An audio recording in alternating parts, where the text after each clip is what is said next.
The meaning of the name CKC stands for Cocktail Cake Company.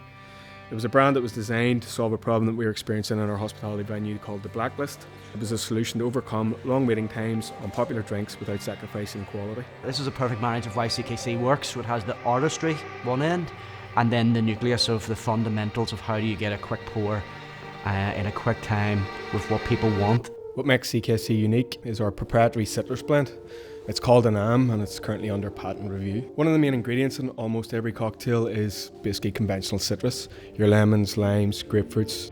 At the heart of CKC, we want to be completely green, holistic, and where possible, only use the finest locally produced ingredients. An AM's unique selling point is that it utilises no additives or preservatives, and it allows us to freshly batch and fill unpasteurised, unlike any other brand on the market.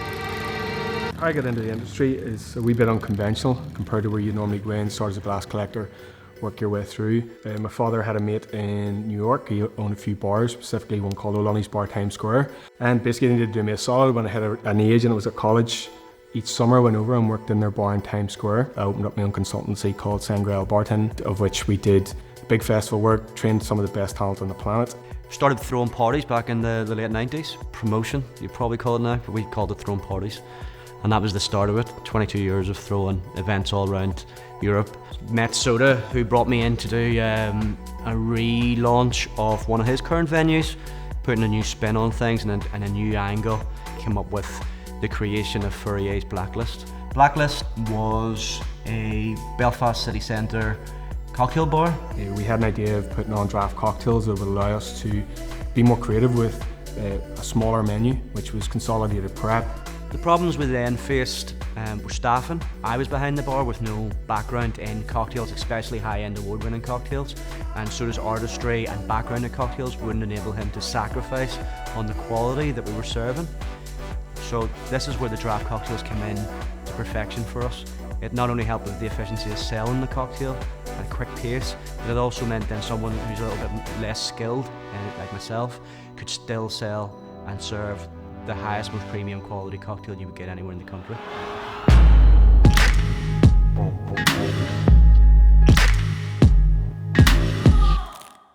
Myself and Soda started this Cocktail Cake Company with £500 and the help of our landlord and now partner, Lawrence, who gave us a kitchen to use. And every penny that came into the business, we put it right back in, we didn't take it out. And we put ourselves in a position where we were in over 100 venues and everything was going really well. Unfortunately though, that was the start of 2020. And just as we were beginning to gain real traction on the brand and build incredible distribution throughout hospitality venues, the pandemic hits and overnight the doors to our route to market all simultaneously close. And panic then sunk in because we'd spent every penny and we'd machinery here, draft systems, etc. But no cash in the bank. And so I remember it really well because I came down about a week in and I mentioned to Soda, look, I'm not sure how I'm certainly going to be able to afford to feed the kids, for example, just keep the family afloat. Like who knows how long this is going to go on for. And so I came down and turned on delivery and I phoned Lawrence and he said, don't be turning the heating on. So I brought a blanket and we sold maybe 5 or 6 bottles in the first week. In the second week I came down and we sold 35, 40 bottles. In the third week I said, Soda, it's your turn. So down he came and he phoned me in a panic and I drove down thinking Soda was being his usual dramatic self and I came round the corner towards the kitchen and it was like Disney. And there was like, the street's very dark. And I come up and there's like maybe 40 cars sitting outside, all delivery drivers. And that was them, started doing 2,000-3,000 bottles a week. I reached out to our wholesaler and said, look, I think there's a real need for this at home. We started looking at the off-trade and how people could get it direct to the consumer. And maybe the size of us, we really struggle to get any kind of direct sale to the customer, not using delivery, and it can only handle a certain amount. And so we put together the strategy of the on-shelf off-trade and it exploded.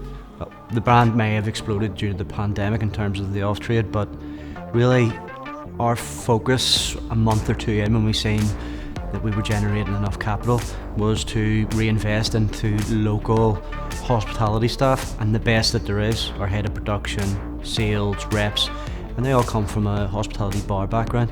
What sets CKC apart from pretty much everything that's out there at the minute is that we didn't look at creating a product to sell. This is created to win awards. We defined the liquid for a bar setting. So from that, we looked at the recipes, we build our drinks from the ground up. We always look and try to source the freshest of fresh produce we can get, as local as we can get as well. The use of our citrus program, or NAM, and the brand itself is basically the reason why we started. We wanted it to be plastic free, completely green, holistic, using only local ingredients, and it wipes out the carbon footprint of the import of, I think at the minute we're importing something like 700 million tonnes of citrus juice into the country each year. So it wipes that out completely. So if every bar truly took on a mantle of indigenous, local, and trying to do this, it could be really good for the environment. Anam is the Irish for soul, so quite literally there's a little bit of our soul in every drink.